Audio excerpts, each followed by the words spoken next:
Empowering or anti-feminist?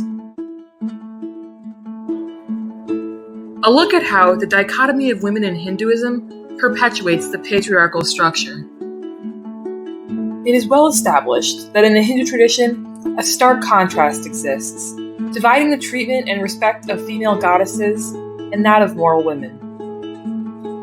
The glorification that is a result of the empowerment and representation of the goddesses and the divine feminine is contrasted with the evident lack of empowerment allotted to mortal women within the Hindu tradition. This gives the Hindu tradition an inherently misogynistic and domestic structure.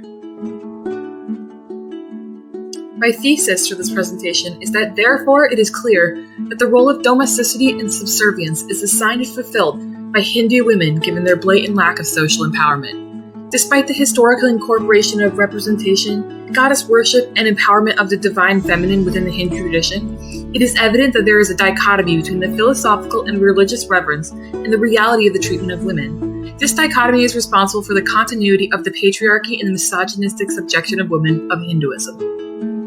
Female goddesses are worshipped and idealized, and the divine feminine is seen as a crucial presence in creation. The divine feminine is synonymous with empowerment, as female idols are praised and revered as worthy and powerful beings. Additionally, the physical beauty possessed by goddesses idealizes women, which then creates a criteria that perpetuates the patriarchal social system by holding mortal women to an unattainable standard of beauty. The idealization of women in this way implies a dissatisfaction with the typical woman, and is therefore inherently sexist. It also allows for the magnification of the inherent misogyny against Hindu women. The inflated persona and role of the Hindu goddesses perpetuates patriarchal systems by empowering them and then, therefore, implying that women who are mortal do not deserve the same respect, status, or equality as they are inherently inferior. The inherent empowerment of the Hindu female goddesses allows for them to stray from the depiction of domesticity, which is typically cast onto mortal women. For example, the goddess Sarasvati is associated with the fine arts. The goddesses Kali and Durga are associated with power, Kali with death. And the goddess Lakshmi is associated with wealth and prosperity.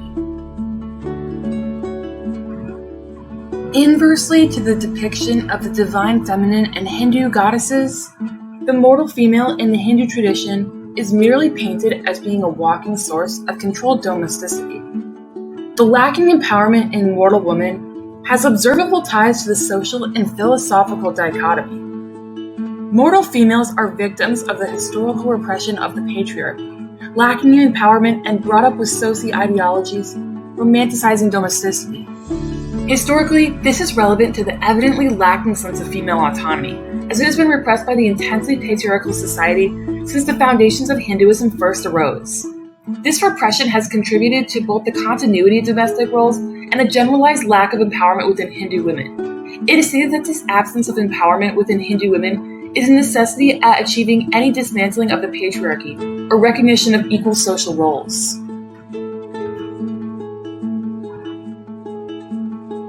Empowerment means that women develop an inner strength and confidence in themselves and come to believe that they are worthy people.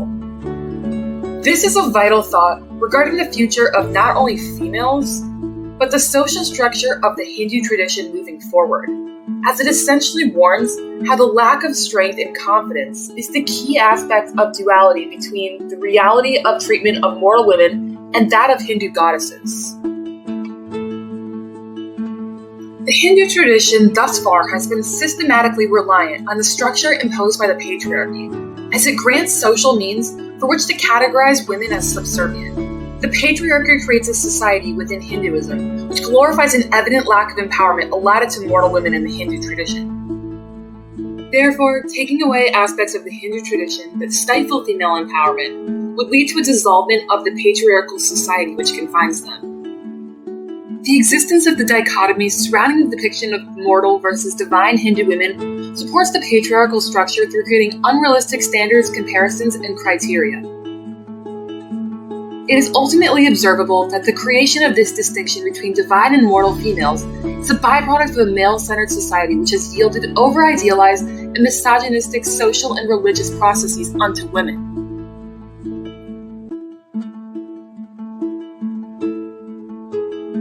The place of mortal women in Hindu society juxtaposes the romanticized persona of the goddesses and divine feminine within Hindu ideology and literature, positioning a stark detachment of the philosophical and religious reverence and the reality of the treatment of women. The documentation and understanding of the inherent misogyny encompassed by the existence of said contrast is necessary to acknowledge in order to change the future of gender equality.